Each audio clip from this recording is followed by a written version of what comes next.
Hey guys, Mike here, the Detroit Borg, and I'm pretty excited to bring you both colors of the Moto 360, the most anticipated smartwatch this year. So we have the black version and the gray version. The gray version has a gray Horween leather watch band with a stainless steel watch face. The black version has a black Horween leather watch band with a black painted stainless steel face. This looks a little more stealthy, and I think this one looks a little more jewelry-like. Both retail for $249, so about $250. Now both of these are running Android Wear, so any Android phone running 4.3 or newer and supports Bluetooth LE will work with these watches. Now both of these have circular displays with a 1.56-inch diameter display with a resolution of 320 by 290. They're using IPS LCD technology instead of OLED, like Samsung's watch does, so these work a little bit better outdoors, but they're not quite as vibrant. They don't quite have the same off-axis viewing of an OLED display. Now in terms of specs, they have a TI OMAP 3 processor, of course pretty low end, 4 gigs of internal storage, and half a gig of RAM with a 320 milliamp hour battery. Now battery life is estimated to be about 1 day depending on use, so plan to charge this overnight. Now both of these come with gyroscopes, accelerometers, a compass, a pedometer, and a heart rate sensor.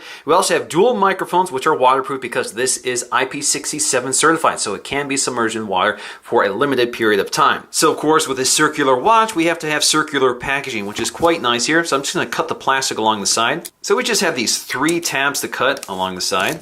Alright, so just lift the lid here, shouldn't come right out. There we go. So if you look inside, you'll see Moto 360, a little padding here for the watch face, which is right there. And inside we'll find our Moto 360 in this little cradle here, looking really sleek. So as you can see here, we have this little pad to keep the watch band in shape.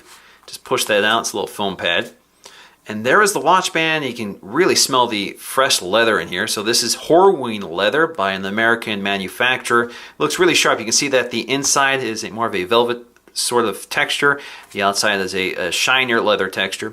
We have our watch face, which is covered in plastic. Let's go ahead and peel that off. Really sharp looking. We also have a piece of plastic covering the back panel, so let's go ahead and peel that off. So behind this cradle, we'll find all the accessories. So the first thing I see here is the wireless charging dock. So let's go ahead and pop this out of here.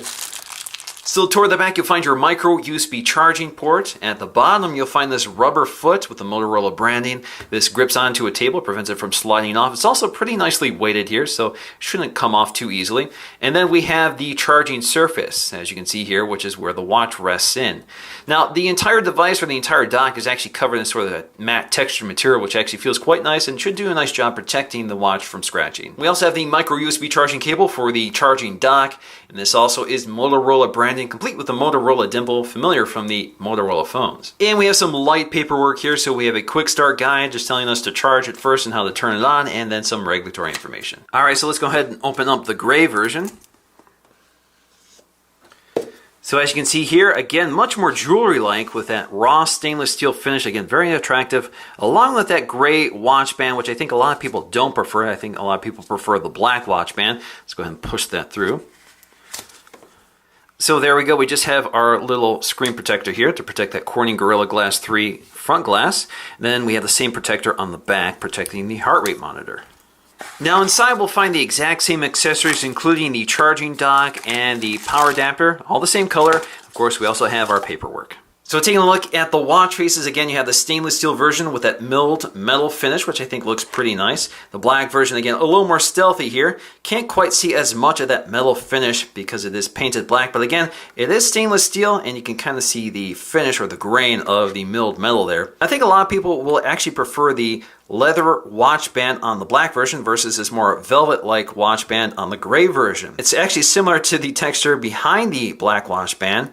As you can see, the gray and black look the same when you flip them over. We also have stainless steel watch buckles, and as you can see when you flip them around, they actually tell you that's stainless steel here. So again, I think it looks a little more jewelry-like on the stainless steel, raw stainless steel version versus the black. Now the watch bands are removable, but the pins are a little difficult to get at. Now along the left side, you'll find the microphone assembly, which is water resistant. Now along the right-hand edge, filling the position of a traditional watch crown, you'll find a home button, which is surrounded in a brass-like material here. So again, it looks a little more premium. Now, if you look at the back, you'll see the heart rate monitor toward the center, which uses an LED light. Now, making some headlines is the fact that the Moto 360 really doesn't have a full 360-degree display. There's a little notch down here which houses the ambient light sensor, the display drivers, and the digitizer. So that's necessary in order to create this really thin bezel and edge-to-edge display, because that has to go somewhere. I think it's really impressive because it creates a very large display without creating a large watch face. It looks really impressive, and when I mean edge-to-edge, it really is edge to edge. In fact, the display seems to extend behind the watch face. It's really interesting, especially with the beveled glass edge, which looks really sharp here. Again, much more like jewelry than most smartwatches today. And again, a really sharp display. All right, so let's go and power this on for the first time. I'm just going to tap and hold the power button along the side. Boots up and you get that little Motorola logo. All right, first thing we need to do is select our language, and we have to install the Android Wear app on our Android phone. So I've already installed the Android Wear app. So what I have to do now is pair with a new wearable. So right now it's scanning for available devices. Right now I have 3 available, but the one I want is displayed right here. In fact, if you go to your Android Wear device here, you actually see the identifier. So you can see Moto 360 B583. So I'm going to go ahead and select that one. So right now it's connecting to the watch using Bluetooth. So you, of course, need to make sure that Bluetooth is turned on. We're going to click pair. So they're paired and ready to go. And the first thing it will need to do is install any updates. Now let's go and take a look at the user interface. So as you can see here, I can tap the display to wake it up. So basically the home screen of an Android Wear watch is the time or watch face you've chosen and your most recent notification. So I can swipe up to see all my notifications here. I can continue swiping through them. So I can see my text messages, I can see my Instagram messages. Basically, all of these are notifications pushed to your phone. I can also see all my Google Now cards. I can see my sports scores, stocks, and my pedometer, as well as my weather conditions. And usually these appear at the end of your push notification list here. So for example, I can see a preview of this notification. I can tap on it to expand it so I can see the text of it. Now if I swipe to the right here, I can see this specific message thread, so I can see all the messages here. And I can swipe to the right again to act on it. So I can reply via SMS, or I can have it open on my phone. So if I go to reply to SMS, this is a test of voice dictation. So now I could send it or cancel it.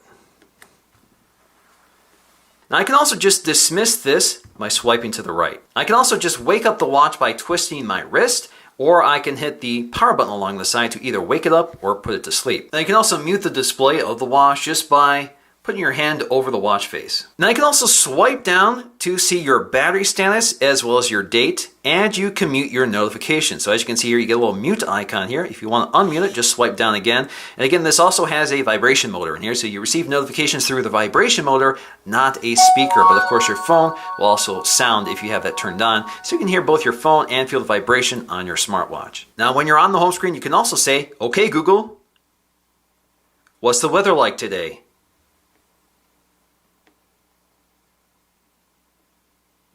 Now you can also swipe up here to get to the other actions that are available under Google Now.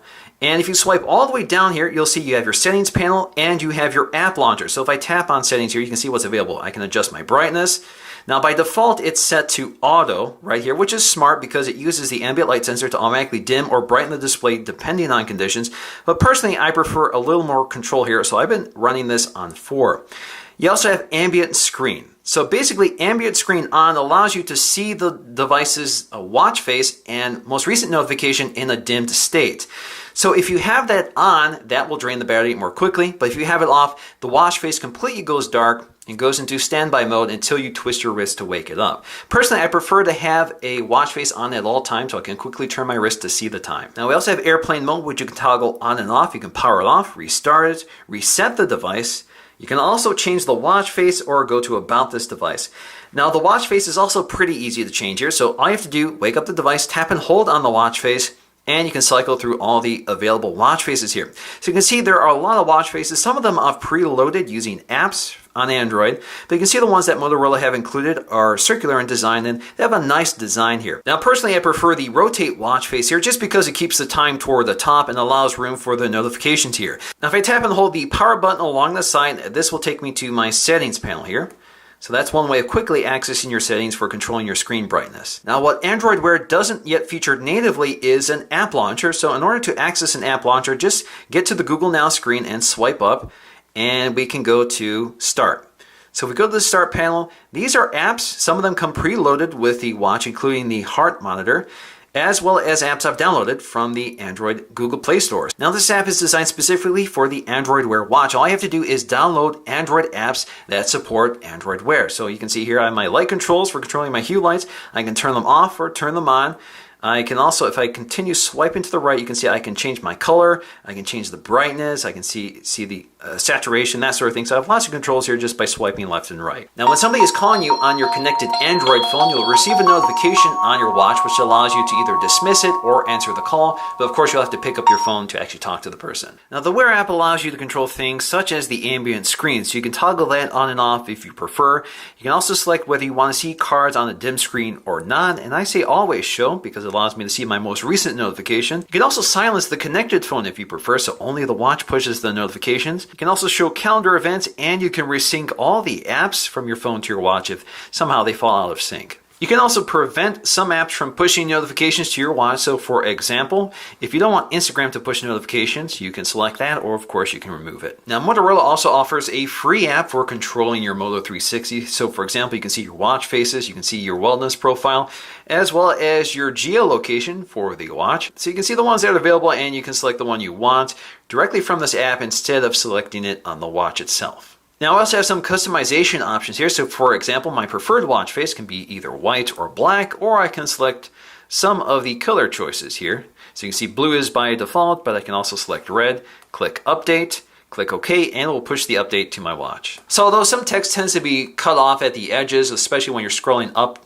or down, but Android Wear is pretty well adapted to a circular or square display. Now in terms of performance, the Moto 360 does tend to be a little laggy compared to the Gear Live and the LG G Watch, which are running Snapdragon 400 processors. So those seem to be better processors than the TI-O map in this watch, but thanks to the simplicity of the user interface here, I don't think it's a big concern. Now in terms of battery life, the Moto 360 is actually very consistent with the LG G Watch. It's not as good as the Gear Live, but I'm able to easily get a full day out of this watch without it running out on me. In fact, in the past week of testing, using the watch heavily on my wrist from day to day, I have not run the battery down until I've gone to bed. This is also the first smartwatch to support inductive charging. So instead of having to connect a dock or a clip to charger device, all I have to do is rest it on a wireless Qi charger, either one they've included, or you can use any third-party charger, like for example the Nexus charger I have right here. Works the same either way. Now although the Moto 360 looks like a heavy metal watch, it's actually very lightweight, 49 grams